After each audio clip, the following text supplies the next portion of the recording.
بسم اللہ الرحمن الرحیم۔ اللہ کے نام سے شروع جو بہت مہربان رحمت والا۔ مسلمان مرد و خواتین و حضرات، السلام علیکم ورحمۃ اللہ وبرکاتہ۔ کل جو ہم نے ویڈیو اپلوڈ کی تھی اس کا ٹاپک تھا کسی پر بوجھ نہ بنے۔ آپ نے اسے ملاحظہ کیا، آپ کا بہت بہت شکریہ۔ اجمیر ٹی وی کے ناظرین، آج ہمارا ٹاپک ہے اسلام نے بہن کو کیا دیا۔ اسلام سے پہلے آسمان دنیا نے یہ دردناک مناظر بھی دیکھے کہ عورت کو بری طرح ذلیل و رسوا کیا جاتا، اسے مارا پیٹا جاتا اور اس کے حقوق پر غاصبانہ قبضہ جما لینے کو جرت مندی و بہادری سمجھا جاتا۔ ماں اور بیٹی کی طرح بہن کے ساتھ بھی کوئی اچھا سلوک نہیں کیا جاتا تھا۔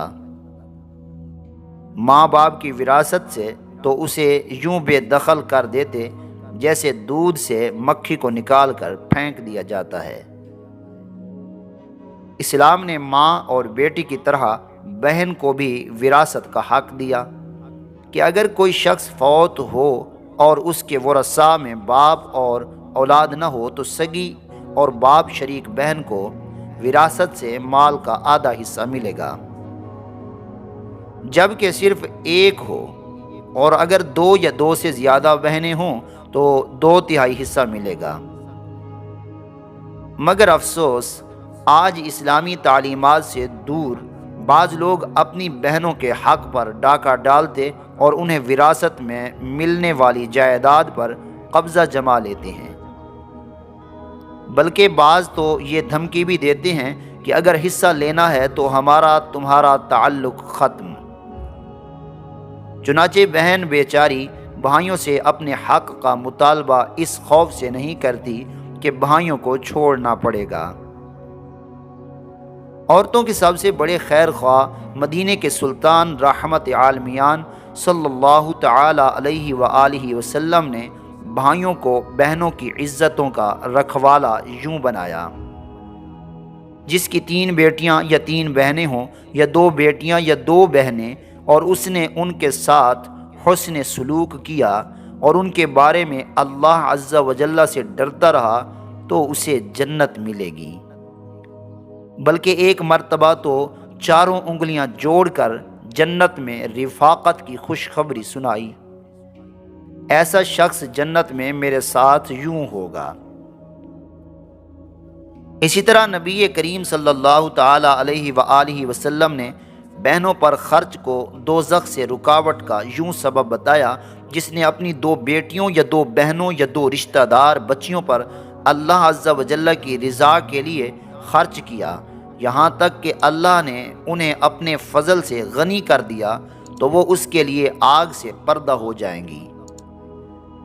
بہنوں سے حسن سلوک کی مثالیں: نبی کریم صلی اللہ تعالی علیہ وآلہ وسلم نے اپنی رضاعی یعنی دودھ شریک بہن حضرت شیماء رضی اللہ تعالی عنہا کے ساتھ یوں حسن سلوک فرمایا، ان کے لیے قیام فرمایا یعنی کھڑے ہوئے، اور اپنی مبارک چادر بچھا کر اس پر بٹھایا اور یہ ارشاد فرمایا: مانگو تمہیں عطا کیا جائے گا، سفارش کرو تمہاری سفارش قبول کی جائے گی۔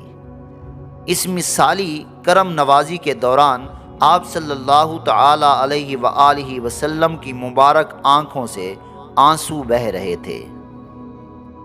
یہ بھی ارشاد فرمایا: اگر چاہو تو عزت و تکریم کے ساتھ ہمارے پاس رہو۔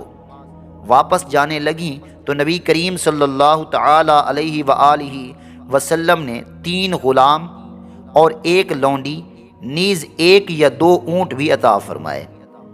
جب جعرانہ میں دوبارہ انہیں رضاعی بہن سے ملاقات ہوئی تو بھیڑ بکریاں بھی عطا فرمائیں۔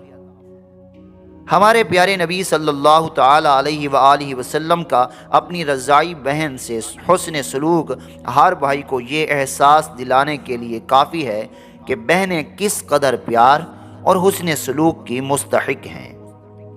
حضرت سیدنا جابر بن عبداللہ رضی اللہ تعالی عنہما نے محض اپنی 9 یا 7 بہنوں کی دیکھ بھال کی، ان کی کنگھی چوٹی اور اچھی تربیت کی، اس کی خاطر بیوہ عورت سے نکاح کیا۔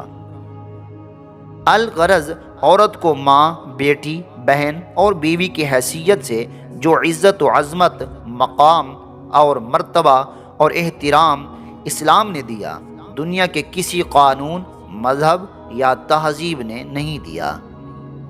اسلام کے اس قدر احسانات کے باوجود کسی مسلمان بہن کو یہ زیب نہیں دیتا کہ وہ اسلامی تعلیمات کو چھوڑ کر اپنے لباس، چال ڈھال، بول چال، کھانے پینے، ملنے ملانے وغیرہ میں غیروں کے دیے ہوئے انداز اپنائے۔